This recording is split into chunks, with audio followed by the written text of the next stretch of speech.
नमस्कार साथियों, मैं स्वागत करता हूं अपने चैनल ड्यू एजुकेशन में। और दोस्तों, इस सेशन में मैं आपको बताऊंगा रूस पर बोल्शेविक क्रांति का क्या प्रभाव पड़ा, रूसी क्रांति के क्या परिणाम निकले, रूसी क्रांति के आर्थिक व सामाजिक परिणामों पर प्रकाश डालिए।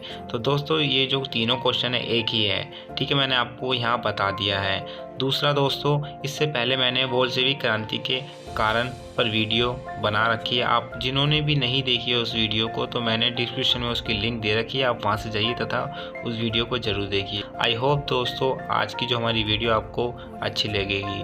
तो आइए अपनी वीडियो को हम स्टार्ट करते हैं। तो दोस्तों, इसमें हम आपको बताएंगे कि रूसी क्रांति या बोल्शेविक क्रांति के क्या परिणाम थे।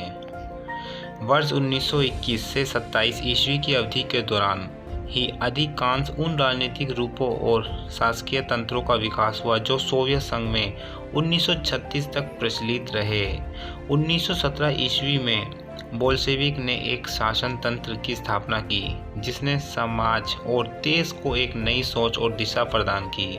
रूस की साम्यवादी सरकार ने रूस के एवं विश्व के अन्य देशों पर व्यापक प्रभाव स्थापित किया। बोल्शेविक क्रांति के कई राजनीतिक पक्ष या परिणाम देखने को मिले जो इसका प्रकार है। तो दोस्तों, इससे पहले जो हमारी वीडियो मैंने फुल एक्सप्लेन करा है आपको क्या कारण थे, बोल्शेविक क्रांति कैसे उत्पन्न हुई, वो जरूर देखिए वीडियो। तो आइए दोस्तों, हम पहला परिणाम देखते हैं कि बोल्शेविक क्रांति के जो परिणाम हैं जब ये हुई थी, कारण मैंने आपको पिछली वीडियो में बता दिए, तो इस वीडियो में हम आपको परिणाम बताएंगे यानी क्या इफेक्टेड हुए। तो पहला है दोस्तों, जब बोल्शेविक क्रांति का परिणाम में साम्यवादी शासन की स्थापना। तो रूस की बोल्शेविक क्रांति की सफलता ने मार्क्सवादी विचारधारा को सरकार रूप प्रदान किया था। इस क्रांति से रूस में वर्गहीन समाज का उदय हुआ जिससे व्यक्ति को योग्यता और श्रम पर पूरा मूल्यांकन किया जाता है। यानी जब बोल्शेविक क्रांति का पतन हुआ तो उसके जो परिणाम निकले, यानी उसमें रूस में जो मजदूरों के साथ जो हिंसक यानी शोषण किया जाता था क्लास को लेकर, रंग गोड़े भेद का, तो उसमें क्या हो गया, जब समाप्त हो गई तो इसमें मार्क्सवादी विचारधारा को अपनाया गया जिसमें सभी को एक समान रूप में देखा गया था। इस व्यवस्था को स्थापित करने के लिए पूंजीपतियों का कठोरता से दमन किया गया। समाजवाद के विरोधियों को मौत के घाट उतार दिया गया। बड़े जागीरदार धर्मधारियों आदि को या तो देश भगा दिया गया, उसे जेल में बंद कर दिया गया। क्रांति की सफलता ने मार्क्स की साम्यवादी विचारधारा को लोकप्रिय बना दिया। विशेषज्ञ इसमें जो किसान, मजदूर, दलित, गुलाम आदि वर्ग में भी यह विचारधारा बहुत लोकप्रिय हुई क्योंकि उनका दोस्तों विकास हुआ था इससे। इन विचारों को यूरोप एवं एशिया के देशों में भी प्रकाशित करने का प्रयास किया। तो ये था हमारा दोस्तों पहला पॉइंट। अब बात करते हैं हम इसका जो दूसरा परिणाम है। तो दोस्तों, दूसरा परिणाम है प्रथम विश्व युद्ध की समाप्ति। रूस में बोल्शेविक ही नहीं बल्कि संपूर्ण यूरोप के समाजवादी संगठन युद्ध के विरुद्ध थे। प्रथम विश्व युद्ध रूस की क्रांति का तात्कालिक कारक था। सिद्ध हुआ युद्ध के दौरान युद्धरत देश में आर्थिक संकट के कारण आम जनता की परेशानी बढ़ी। प्रथम विश्व युद्ध में जर्मनी के हाथों रूसी की निरंतर पराजय यानी हार से जनता भी युद्ध के विरुद्ध हो गई थी। सरकार ने बिना मित्र राष्ट्रों से परामर्श किए जर्मनी के साथ वेस्ट लिटोवस्ट की संधि करके रूस को प्रथम विश्व युद्ध से पृथक कर दिया गया। इस निर्णय का रूस पे भारी स्वागत हुआ। देश की जनता भी अपनी सरकारों पर युद्ध रोकने के लिए दबाव बढ़ा रही थी। यही कारण था कि रूस के युद्ध से अलग होने के 8 माह बाद ही प्रथम विश्व समाप्त हो गया।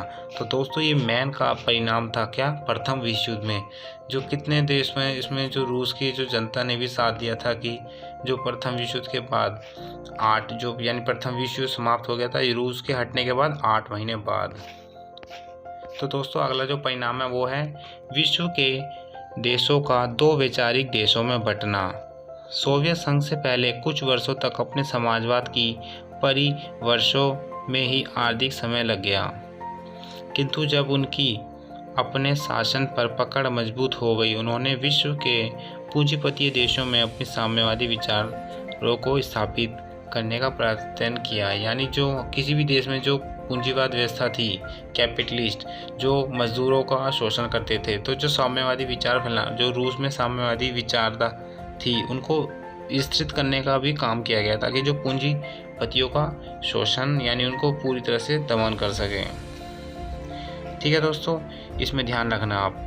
देश पूंजीवाद व्यवस्था में विश्वास रखने वाला था। ठीक है, रूसी साम्यवाद में विश्वास रखने वाले देश के बीच बढ़ गए थे। लेनिन मृत्यु के बाद, ध्यान रखना दोस्तों, लेनिन की मृत्यु के बाद ट्रास्टकी का विचार था कि समता विश्व में साम्यवाद का प्रचार होना चाहिए। स्टालिन का विचार था कि जब हम आर्थिक विकास प्राप्त कर लेंगे तब स्वयं विश्व देश हमारी व्यवस्था की ओर आकर्षित होंगे।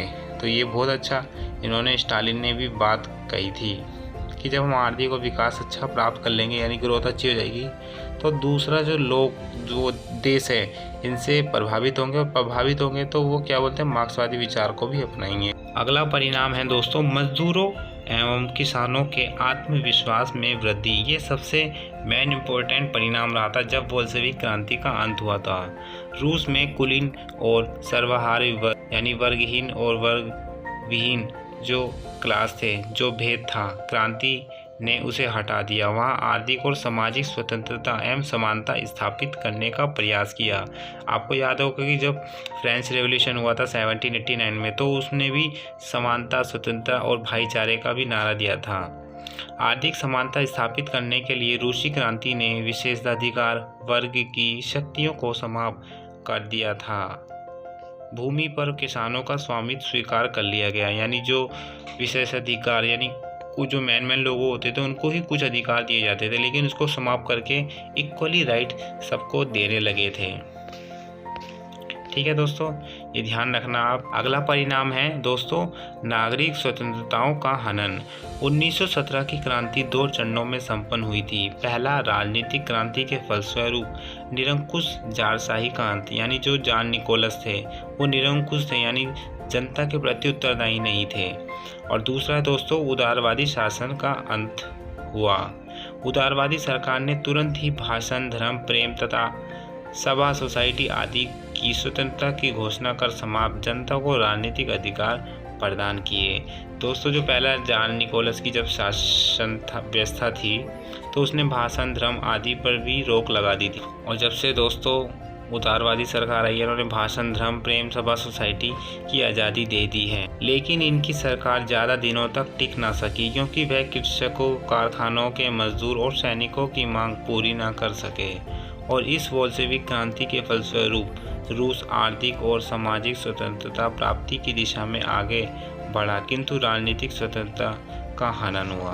अब हम बात करते हैं दोस्तों 1917 की जो रूसी क्रांति के सामाजिक परिणाम क्या थे।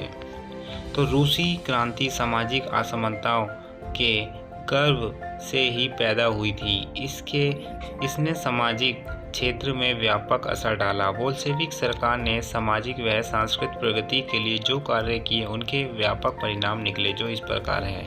पहला, वर्ग भेद की समाप्ति।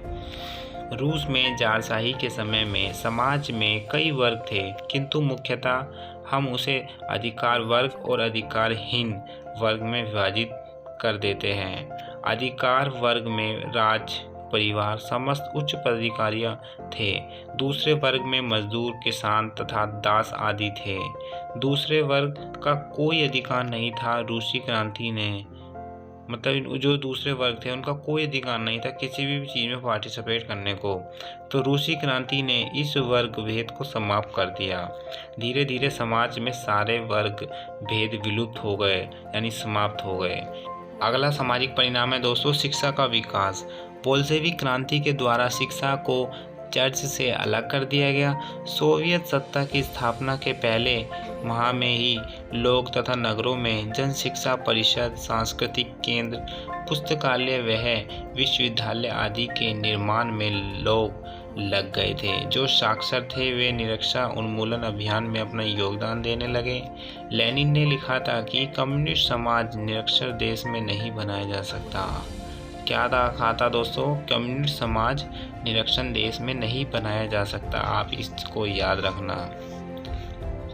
रूस में गृह युद्ध के समय भी अनगिनत साक्षात्कार केंद्र कार्य कर रहे थे। 1917 से 20 ईस्वी की अवधि में लगभग 70 लाख निरक्षर लोग, जिसमें 40 लाख स्त्रियां थीं, जिन्होंने लिखना पढ़ना सीखा। 1930 ईस्वी तक सोवियत सरकार ने प्राथमिक शिक्षा को अनिवार्य घोषित कर दिया गया था। ठीक है दोस्तों, ध्यान रखना, सोवियत संघ ने कब प्राथमिक शिक्षा को अनिवार्य घोषित कर दिया था? 1930 में, यानी जो प्राथमिक शिक्षा हर किसी को लेनी होगी, लिखना पढ़ना ये सब। अगला जो दोस्तों सामाजिक परिणाम है, स्त्रियों की स्थिति में सुधार। 1897 ईस्वी की जनगणना के अनुसार 9 वर्ष या इससे अधिक आयु की 88% स्त्रियां अनपढ़ थीं। बोल्शेविक क्रांति ने स्त्रियों व पुरुषों को समान अधिकार दिलाए। महिलाओं को पुरुष के समान मताधिकार, शिक्षा का अधिकार वह आजीवन कमाने का अधिकार। इससे महिला आर्थिक दृष्टि से आत्मनिर्भर हुई, राजनीतिक दृष्टि से और जागरूक वह सामाजिक दृष्टि से प्रगतिशील बन गई। करोड़ों स्त्रियों को कारखानों में काम करने लगी। आज भी वहाँ 50% महिला चिकित्सक है। अनेक स्त्रियां सेना में उच्च अधिकारी, न्यायाधीश व राजदूत पदों पर कार्य कर रही है। दोस्तों अगला है हमारे बोल्शेविक क्रांति के आर्थिक परिणाम। तो पहला आर्थिक परिणाम है आर्थिक समानता की स्थापना। रूसी क्रांति से पहले रूस में आर्थिक असमानता थी। 19वीं शताब्दी यानी सदी के अंत तक 30,000 बड़े जमींदार के पास 7 करोड़ डेसियाटिन भूमि थी। वहाँ पर जो रूस में डेसियाटिन कहते थे, जैसे हमारे में गज कहा जाता है, तो भूमि थी। और करोड़ों किसानों के पास 7.50 करोड़ डेसियाटिन भूमि थी। एक डेसियाटिन बराबर 2.7 एकड़। समाज में अधिकार युक्त तथा अधिकार वंचित वर्ग थे। इस क्रांति में जागीरदारों से भूमि का अधिग्रहण कर सरकार ने समाज में वितरण किया, उद्योगों का राष्ट्रीयकरण किया, आय के विषम वितरण पर नियंत्रण कायम हुआ। तो इतिहास को इतना इन्होंने जो रूसी क्रांति, जब बोल्शेविक क्रांति खत्म हुई थी, तो देखा ना इसने कितना आर्थिक समानता में भी के बढ़ावा दिया, सबको इक्वलिटी राइट देने लगे। अगला जो दोस्तों आर्थिक परिणाम है वो है रूस का औद्योगिक विकास। 1917 ईस्वी की बोल्शेविक क्रांति के बाद रूस ने तीव्र गति से औद्योगिक क्षेत्र में प्रगति की। रूस की साम्यवादी सरकार ने कारखानों का राष्ट्रीयकरण कर दिया गया और भूमि किसानों में बांट दी। इससे किसानों को राहत मिली और पूंजीवाद वर्ग समाप्त हुआ। लेकिन इसका एक उल्टा असर पड़ा कि रूस में उत्पादन घटा, जिसके कारण 1921 ईस्वी में भयंकर अकाल पड़ा। इस अकाल में 50 लाख व्यक्ति भूख से मर गए। इसलिए लेनिन ने 1921 में नवीन आर्थिक नीति अपनाई। अगला है दोस्तों कृषि का सामूहिकरण। बोल्शेविक क्रांति में औद्योगिक क्रांति के साथ कृषि का सामूहिकरण हुआ। इसमें सोवियत संघ की कृषि के 2 उद्देश्य थे। पहला, खाद्य सामग्री का उत्पादन बढ़ाना।